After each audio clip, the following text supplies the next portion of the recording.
விஜயவாடாவில் பெய்த தொடர் மழையால் பால் பண்ணையில் வெள்ளம் புகுந்து பால் உற்பத்தி பாதிக்கப்பட்டுள்ளது. இதுகுறித்து நமது செய்தியாளர் சுரேஷ்குமார் அளித்துள்ள கூடுதல் தகவல்களை இப்போது பார்க்கலாம்.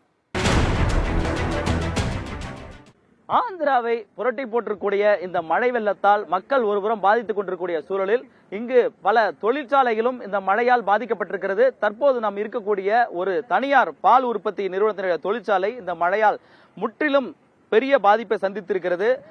குறிப்பாக 10 அடி உயரத்துக்கு இந்த ஃபேக்டரி முழுவதுமே மழை வெள்ளம் புகுந்ததன் காரணமாக இங்கு பால் உற்பத்தி முற்றிலுமாக தடைபட்டிருக்கிறது. உள்ளே இருக்கக்கூடிய அனைத்து இயந்திரங்களும் பழுதாகி இருக்கின்றன. இன்றைய தினம் 4-5 நாட்களாக இந்த இடத்தில் இன்னும் தண்ணீர் வடியவில்லை. மழை வெள்ளம் இந்த ஃபேக்டரி உள்ளே தற்பொழுது 4 அடி அளவிற்கு இருப்பதாக இங்கு இருக்கக்கூடிய ஊழியர்கள் தெரிவிக்கிறார்கள்.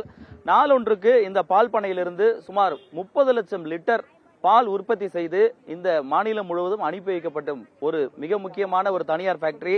ஆனால் இந்த மழை வெள்ளம் புகுந்தது காரணமாக கடந்த 4 நாட்களுக்கு மேலாக இந்த ஃபேக்டரியை இயக்க முடியாத சூழல் நிலவிக் கொண்டிருக்கிறது.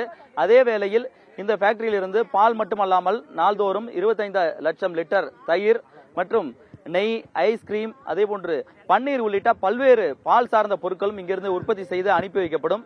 கடந்த சில நாட்களாக இந்த ஃபேக்டரி இயக்க முடியாத சூழல் இந்த மழை வெள்ள பாதிப்பின் காரணமாக ஏற்பட்டிருக்கிறது.